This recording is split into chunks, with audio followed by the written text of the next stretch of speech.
How do expectations from coaches, parents, and social media shape a young athlete emotionally, mostly today?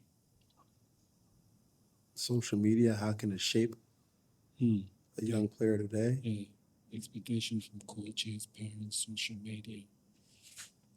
That's a tough one because some kids may not actually want to do certain things, but they feel pressure to do it based off not disappointing people. Hmm.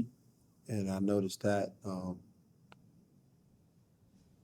yeah, some kids probably don't really care about basketball like that, Hmm. but they don't want to disappoint people that believes in them, Hmm. so they do it. So there's a lot of pressure probably because people don't like to disappoint people, especially if they love them. Hmm. Hmm. Social media is a different beast, though. That's a whole different beast. Yeah. Social media, yeah, that's a beast. So, Hmm. yeah, that's a whole different beast. It's kind of hard to adjust. Yeah. Yeah. Now, have you ever had to give a player a hard truth about their level? Oh yeah, I do that all the time. Mm-hmm. But one thing I don't ever tell people is they're not good enough. I tell people, if you want to get better, this is what you have to get good at. Mm-hmm. You know, like even me coaching where I was at YS, I told every player on my team, for example, I want them to shoot threes. Mm-hmm. Some of them definitely are not great 3-point shooters, Mm-hmm. but I never been a fan of telling people they can't.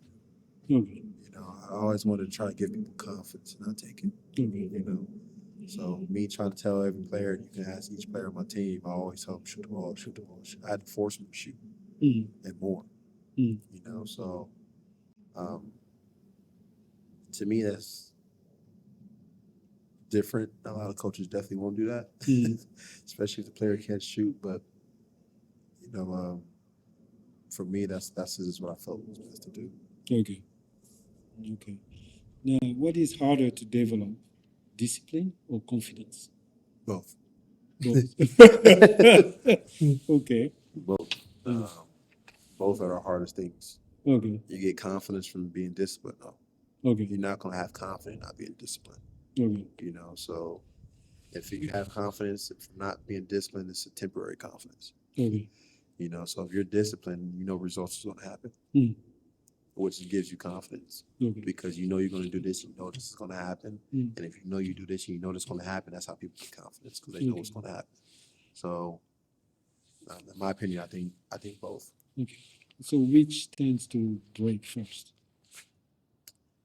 Ooh, depending on the person. Okay. All right. Sometimes people can have a game, their confidence go down, but there's people that super disciplined, they work their butt off, but they just think too much, Okay. overthink the game, which interferes with their performance, which decreases their confidence. Okay. You know, so I guess it really just depends on the person, really. Okay. All right. Great. And when the system changes, some players lose themselves. We will dive into this more in the next episode on the YouTube channel.